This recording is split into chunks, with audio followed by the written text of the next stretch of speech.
podcast reflects my personal experiences and reflections as an adoptee. I am not a therapist or a mental health professional, and nothing here is meant to replace professional support. Some of the topics I explore may bring up difficult emotions and memories. If you find yourself needing more support, I encourage you to reach out to a therapist, counselor, or trusted person in your life.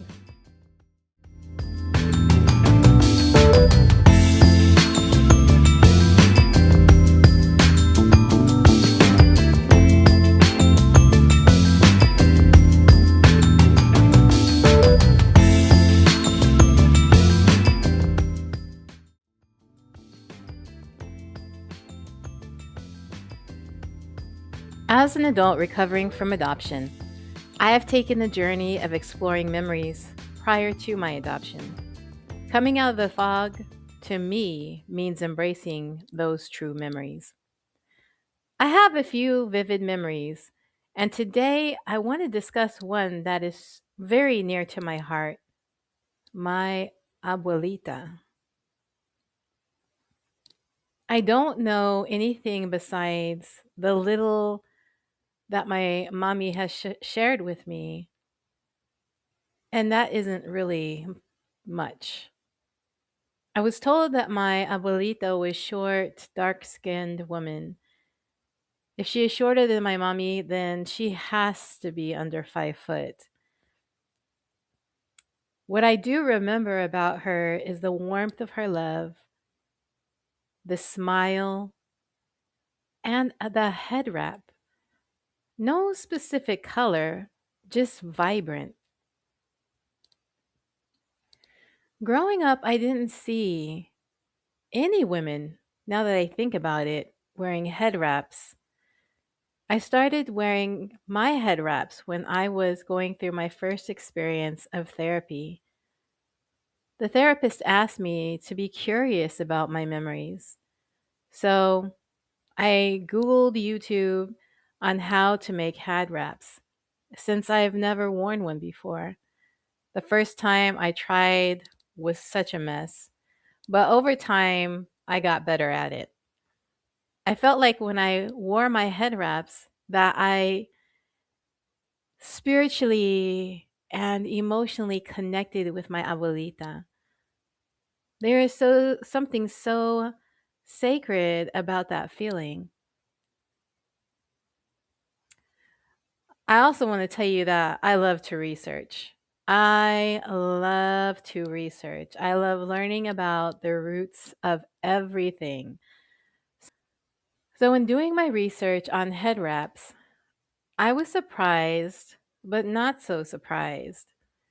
There wasn't a whole lot of information specifically about the history of head wraps in Honduras, but what I read was that head wraps in Honduras, particularly among the Afro Indigenous Garafuno and Afro Creole populations, they are deeply rooted in West African traditions, symbolizing resistance, cultural identity, and spiritual resilience. Historically, these wraps served as protective garments against the sun and in daily labor, while evolving into symbols of pride, authority, and artistic expression for women.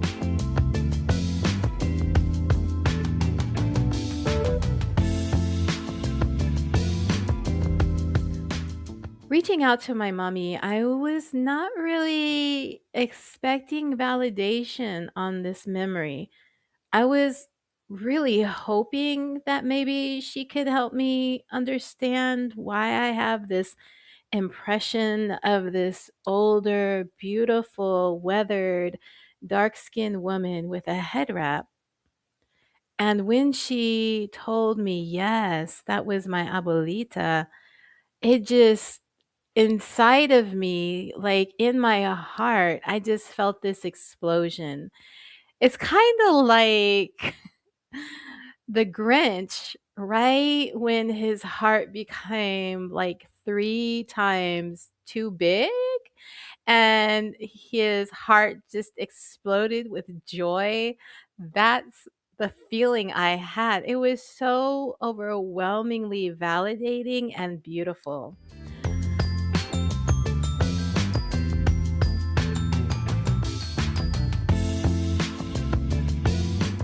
I embraced this memory, but I wasn't sure if the memory was real. I wasn't sure if maybe I was mentally trying to narrate something in my life for it to make sense to me, because a lot of things I felt like didn't make sense. Being raised in a foreign household didn't make sense. Being told that my parents gave me up because they love me so much didn't make sense. I mean, okay, so I was a sick little baby. They did not expect me to survive because I was very malnourished. So the only option that my parents had were, well, the only option that my parents had was to relinquish me for adoption. But that did not erase memories. It did not erase my roots. It did not erase the DNA connection.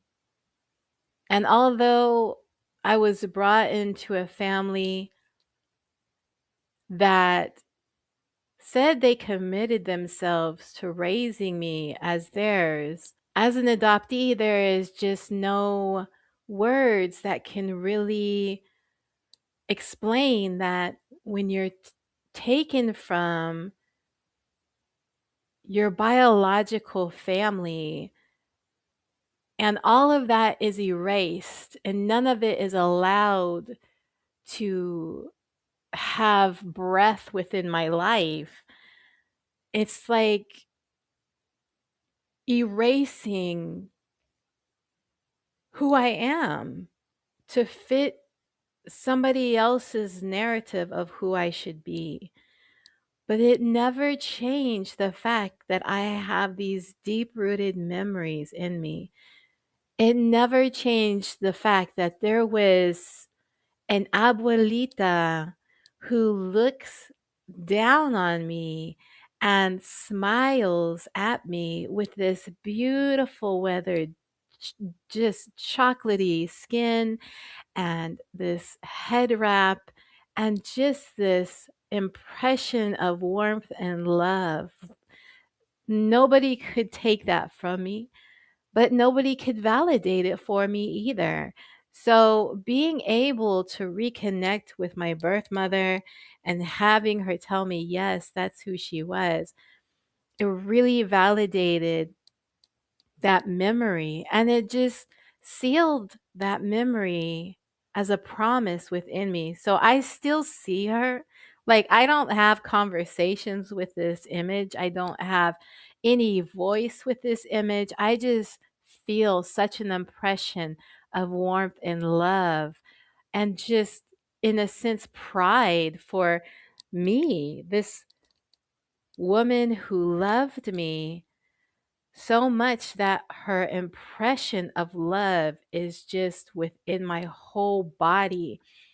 And I don't know if anybody can understand that unless you have lost that family connection. Or maybe a family member, an abuelita, an abuelito, a grandparent who really loved you so much that when their transition time came, that it just felt like they left that impression of love within you. I hope that makes sense.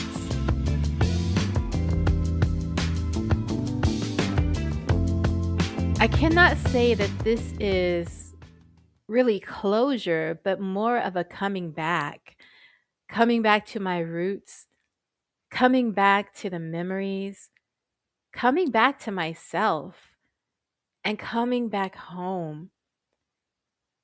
It's like taking this journey on this path that is invisible, but it brings me back home.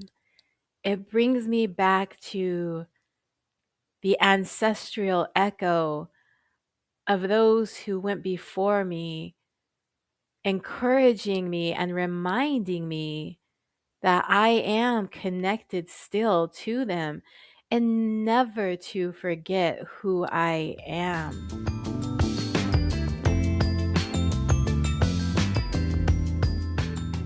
As a transnational adoptee, I felt such deep grief of separation from my mother nation, separation, grief from my biological family, such a grief from losing the language that I started out with.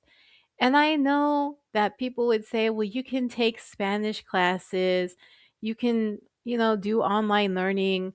And yes, I can. And I do. And I have learned.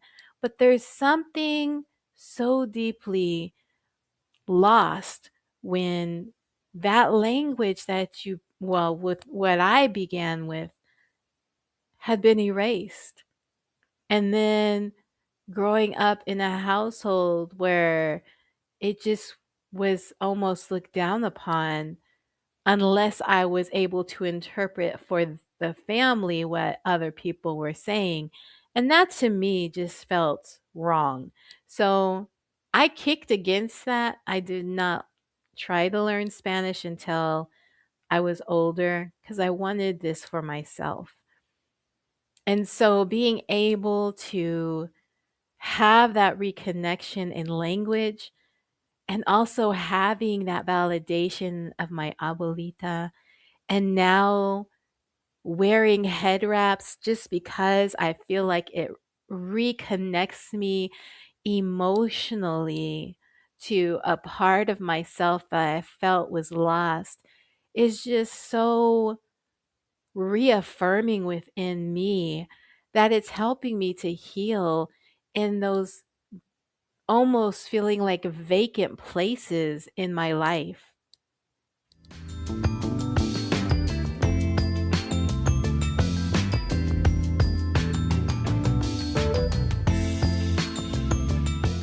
So, do you have a vivid memory of a loved one from your childhood?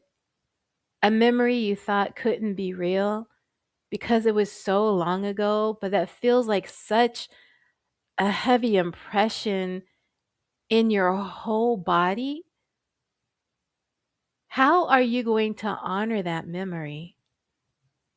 I challenge you to become curious about the memory of your loved one, the one who refused to fade into the gray of time, whose presence is so prominent that they still show you that before you could even understand, they left their impression of love on you. Or maybe someone you loved recently transitioned to glory and you still find yourself heavy with grief. What is a way that you can honor their life and live with their memories and be a living legacy for their prayers, their sacrifice, and for their love?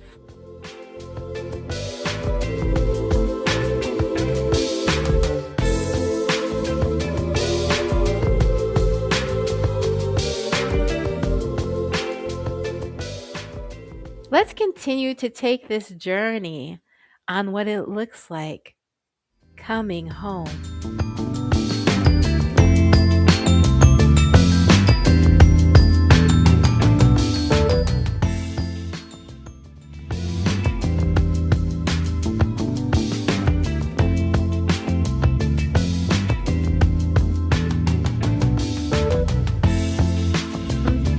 But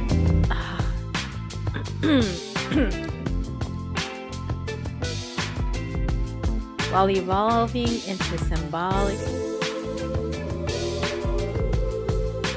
if you find value in the Coming Home podcast, financial gifts would be greatly appreciated. I am a one-woman network, and your financial gifting would be greatly appreciated. You can send your financial gift through Cash App